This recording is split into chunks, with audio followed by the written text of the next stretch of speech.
The unusual events described in this chronicle occurred in 1940-something at Oran. Everyone agreed that, considering their somewhat extraordinary character, they were out of place there. For its ordinariness is what strikes one first about the town of Oran, which is merely a large French port on the Algerian coast, headquarters of the prefect of a French department. The town itself, let's admit, is ugly. It has a smug, placid air, and you need time to discover what it is that makes it different from so many business centers in other parts of the world. How to conjure up a picture, for instance, of a town without pigeons, without any trees or gardens, where you never hear the beat of wings or the rustle of leaves. A thoroughly negative place, in short. The seasons are discriminated only in the sky. All that tells you of spring's coming is the feel of the air, or the baskets of flowers brought in from the suburbs by peddlers. It's a spring cried in the marketplaces. During the summer, the sun bakes the houses bone dry, sprinkles our walls with grayish dust, and you have no option but to survive those days of fire indoors, behind closed shutters. In autumn, on the other hand, we have deluges of mud. Only winter brings really pleasant weather. Perhaps the easiest way of making a town's acquaintance is to ascertain how the people in it work, how they love, and how they die. In our little town, is this, one wonders, an effect of the climate? All three are done on much the same lines, with the same feverish yet casual air.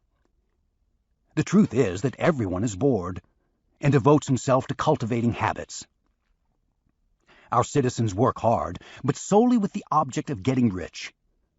Their chief interest is in commerce, and their chief aim in life is, as they call it, doing business.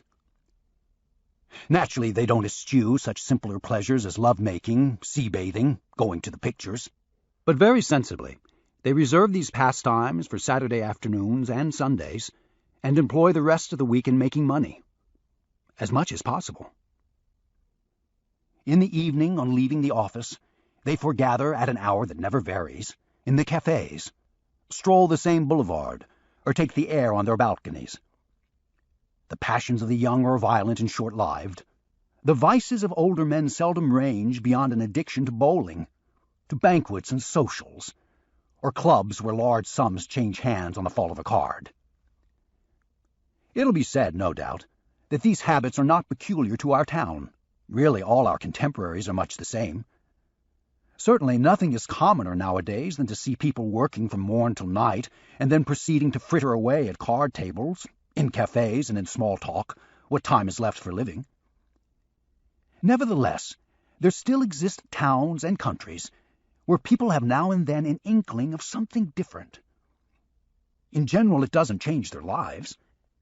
Still, they have had an intimation, and that's so much to the good. Oran, however, seems to be a town without intimations. In other words, completely modern. Hence I see no need to dwell on the manner of loving in our town. The men and women consume one another rapidly in what is called the act of love, or else settle down to a mild habit of conjugality. We seldom find a mean between these extremes. That, too, is not exceptional.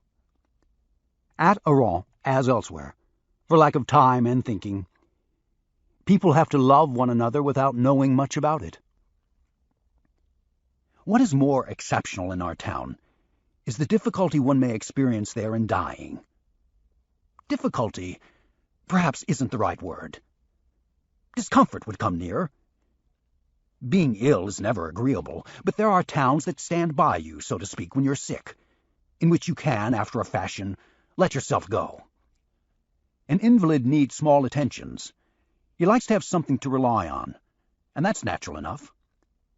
But at Oran, the violent extremes of temperature, the exigencies of business, the uninspiring surroundings, the sudden nightfalls, and the very nature of its pleasures call for good health. An invalid feels out of it there. Think what it must be for a dying man, trapped behind hundreds of walls, all sizzling with heat, while the whole population, sitting in cafes or hanging on the telephone, is discussing shipments, bills of lading, discounts.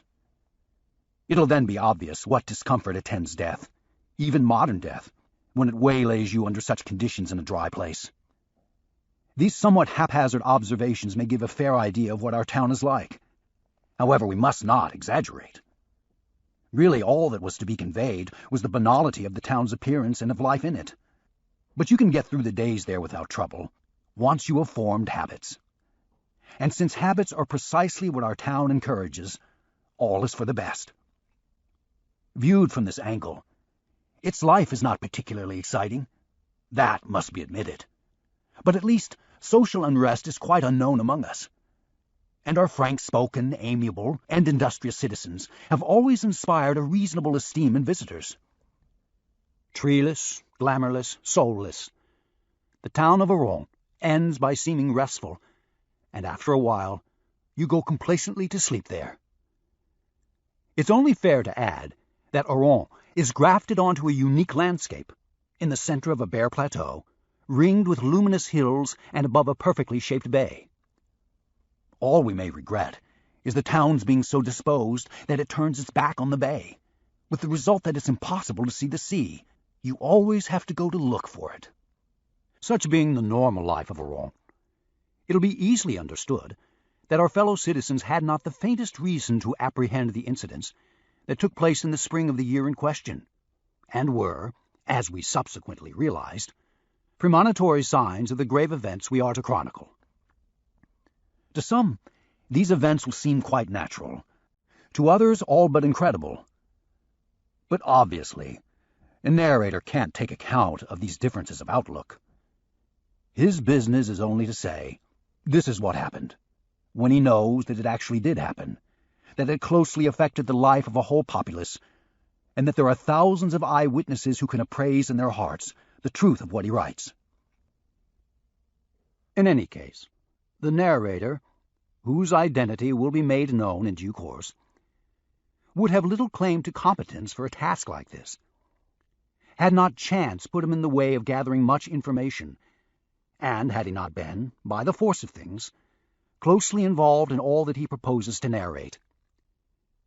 This is his justification for playing the part of a historian. Naturally, a historian, even an amateur, always has data, personal or at second hand, to guide him. The present narrator has three kinds of data. First, what he saw himself. Secondly, the accounts of other eyewitnesses.